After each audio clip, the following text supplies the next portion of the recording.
日的雨伞夹咧，外套清咧，应该无啥物表情。毕竟日透早真寒，阁真湿，袂少人应该寒甲无想要出门上班。寒流发威，透早上气温伫台中干那7度2，此时冷空气继续减弱，不过要是咧落雨，全台湾各湿各冷。比起昨天气温有微幅回升，但是一整天还是相当的湿冷，算是今年入冬以来各地最有感的一波冷空气。台湾附近呢，其实仍然是持续有水汽在影响，因此今天各地天气仍然是明显的偏湿。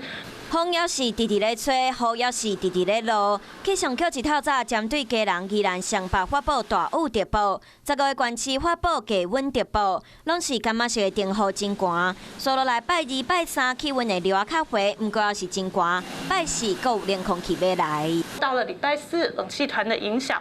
礼拜5之后逐渐减弱，所以接近周末之后，各地的气温就会明显的回升。爱到拜6礼拜气温才有机会较回，日8假期天气会袂歹。不过伫这进前气温要是冷叽叽，上惊心还更一倍。提醒大家要是要注意身体状况，爱记得早外套雨伞，莫让雨压到，莫感冒，健康才有保障。